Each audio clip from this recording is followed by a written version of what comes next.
विद्यार्थियों, आप सभी का विजडम क्लासेस जगदीशपुर में स्वागत है। आज हम लोग पंचवर्षीय योजना के बारे में जानेंगे। कब शुरू हुआ था, कब कब कब से इसका कार्यकाल कब से कब तक है, इससे किस क्षेत्र में विकास हुआ, यह किस मॉडल पर आधारित है, योजना अवकाश का कार्यकाल कब तक था, यह कब तक चला और इसके बाद में योजना आयोग के जगह पर नीति आयोग 1 जनवरी 2015 को शुरू किया गया। तो इसके बारे में हम लोग अच्छी तरीके से जानेंगे। यदि हमारा वीडियो आप सभी को अच्छा लगे तो लाइक, सब्सक्राइब तथा दूसरों के पास शेयर करें ताकि दूसरे बच्चे भी इससे फ़ायदा उठा सके। तो चलिए हम जानते हैं। चलिए तो जानते हैं, हमारा पहला पंचवर्षीय योजना, पहला 1 नंबर इधर है। 1 अप्रैल 1951 से लेकर 31 मार्च 1956 तक चला था, जिसमें संरचनात्मक विकास कृषि के क्षेत्र में हुआ था। यह हेरोड और डोमर मॉडल के पर आधारित था। बराबर ये तीनों में से क्वेश्चन में पूछा है, बीपीएससी, सेंट्रल गवर्नमेंट एग्जामिनेशन में बराबर पूछता है। दूसरा था औद्योगिक विकास। इसका समय था 1 अप्रैल 1956 से 31 मार्च 1961 तक। इसमें औद्योगिक विकास हुआ था, इसमें औद्योगिक विकास। और दूसरा पंचवर्षीय योजना पीसी महालनोबिस मॉडल पर आधारित था। ये मॉडल भी पूछता है कि किस मॉडल पर आधारित है, तो पीसी महालनोबिस मॉडल पर आधारित था। तीसरा पंचवर्षीय योजना 1 अप्रैल 1961 से लेकर 31 मार्च 1966 ईस्वी तक चला था, जिसका लक्ष्य था गुणात्मक विकास। किस क्षेत्र में, तो कृषि में। पहला और तीसरा जो है कृषि के क्षेत्र में है, और दूसरा जो है पंचवर्षीय योजना औद्योगिक विकास में था। इसके बाद 66 के बाद योजना अवकाश। इसके बाद भारत में भीषण अकाल पड़ा, फिर युद्ध की विभीषिकाएं झेलनी पड़ी, जिसके चलते योजना अवकाश का साल भर का 3 बार प्लान बनाया गया। 1966 से 67 योजना अवकाश का पहला काल, 66 से 67 से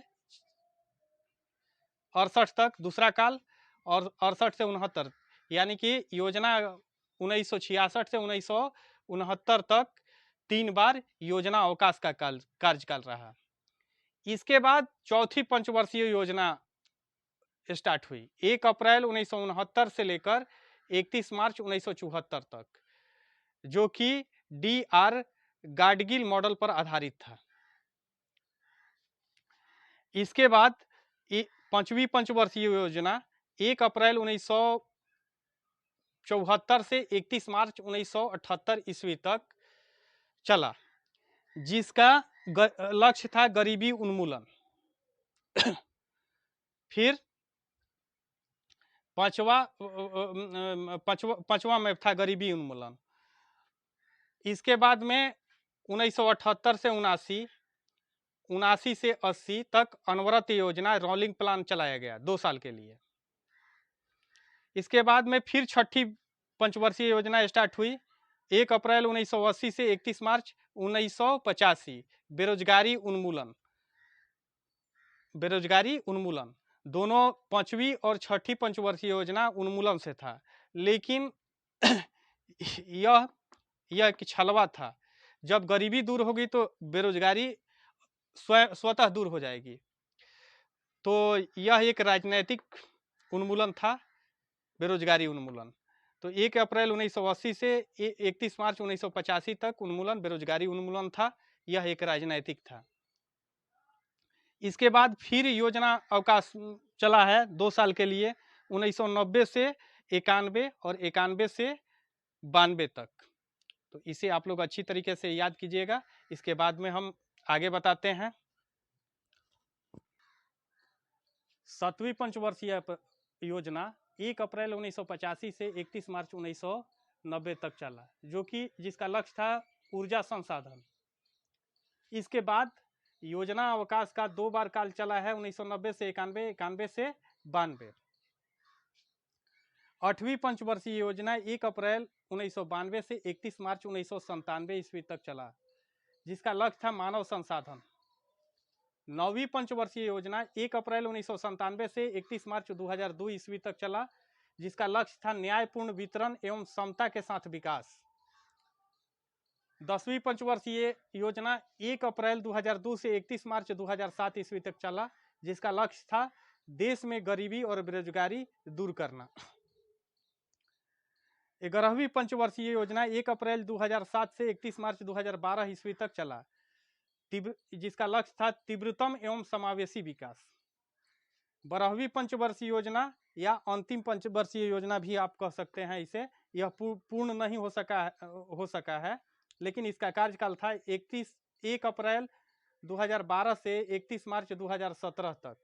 इसका लक्ष्य था तीव्र, अधिक समावेशी और धारणीय विकास, लेकिन बीच में ही समाप्त हो गया और योजना आयोग की जगह पर नीति आयोग आया गया। तो इसे ही नोट में लिख दिए हैं कि 1 जनवरी 2015 को योजना आयोग की जगह एक नई संस्था नीति आयोग लाया गया। नीति का फुल फॉर्म होता है national institution for transforming India. ये भी पूछ सकता है आपसे। तो इतना पंचवर्षीय, आप लोगों को ग्राफीय विधि से जितना भी मुख्य सार था हमने समझाने का प्रयास किया है। आप लोग इसे अच्छी तरीके से, आशा और विश्वास है कि आप लोग अच्छी तरीके से समझेंगे। अब आप थोड़ा सा जान लीजिए कि आर्थिक आयोजन क्या है। तो आर्थिक आयोजन वह प्रक्रिया है जिसके अंतर्गत पहले से निर्धारित उद्देश्यों की पूर्ति के लिए सीमित संसाधनों का कुशलता से उपयोग किया जाता है। भारत में आर्थिक योजना के निर्धारित उद्देश्य हैं आर्थिक समृद्धि, आर्थिक और सामाजिक असमानता को दूर करना, गरीबी निवारण तथा रोजगार के अवसरों में वृद्धि। भारत में आर्थिक आयोजन संबंधी प्रस्ताव सर्वप्रथम 1934 ईस्वी में विश्वेश्वरैया की पुस्तक प्लांट इकोनॉमी फॉर इंडिया में आई थी। इस पुस्तक में भारत के विकास के लिए 10 वर्षीय कार्यक्रम प्रस्तुत किया गया था। फिर आया 1938 ईस्वी में भारतीय राष्ट्रीय कांग्रेस ने जवाहरलाल नेहरू की अध्यक्षता में राष्ट्रीय योजना समिति का गठन किया। फिर 1944 ईस्वी में बंबई के 8 उद्योगपतियों ने बॉम्बे प्लान प्रस्तुत किया था, जिसमें 15 वर्षीय सूत्रबद्ध योजना थी। बॉम्बे प्लान के सूत्रधार सर आरदेशीर दयाल थे। 1944 ईस्वी में भारत सरकार ने नियोजन और विकास विभाग नामक एक नया विभाग खोला। इस वर्ष श्रीमान नारायण अग्रवाल ने गांधीवादी योजना बनाई। 1945 ईस्वी में NM राय ने जन योजना बनाई। 1950 ईस्वी में जयप्रकाश नारायण ने सर्वोदय योजना प्रकाशित की। तो 1950 ईस्वी में सर्वोदय योजना के बारे में बार बार परीक्षा में पूछा है, क्योंकि कब हुआ था, किसने चालू किया था। तो सर्वोदय योजना जयप्रकाश नारायण ने चालू किया था 1950 ईस्वी में। आर्थिक और सामाजिक योजना को भारत के संविधान के समवर्ती सूची 7वीं अनुसूची में रखा गया है। भारत के संविधान यह विधित करता है कि पंचायतों के आर्थिक विकास और सामाजिक न्याय की योजना बनाने का कार्यभार दिया जाना चाहिए। स्वतंत्रता के पश्चात सन 1947 ईस्वी में पंडित नेहरू की अध्यक्षता में आर्थिक योजना समिति गठित हुई। बाद में इस समिति की सिफारिश पर 15 मार्च 1950 में योजना आयोग का गठन एक गैर संवैधानिक तथा परामर्शदायी निकाय के रूप में किया गया। भारत के प्रधानमंत्री इसके पदेन अध्यक्ष होते हैं। भारत की पहली पंचवर्षीय योजना 1 अप्रैल 1951 से प्रारंभ हुई, जिसने प्रथम योजना आयोग के अध्यक्ष पंडित जवाहरलाल नेहरू थे और उपाध्यक्ष गुलजारी लाल नंदा थे। 15 अगस्त 1914 की योजना आयोग समाप्त कर दिया गया। अब तक कुल 12 पंचवर्षीय योजनाएं लागू किए जा चुके हैं। तो इसे आप लोग अच्छी तरीके से याद कीजिएगा। इससे किसी भी परीक्षा में एक क्वेश्चन निश्चित रूप से पूछता है, और आप वीडियो शुरू से अंत तक देखें ताकि हर पहलू को अच्छी तरीके से आप समझ सकें। धन्यवाद।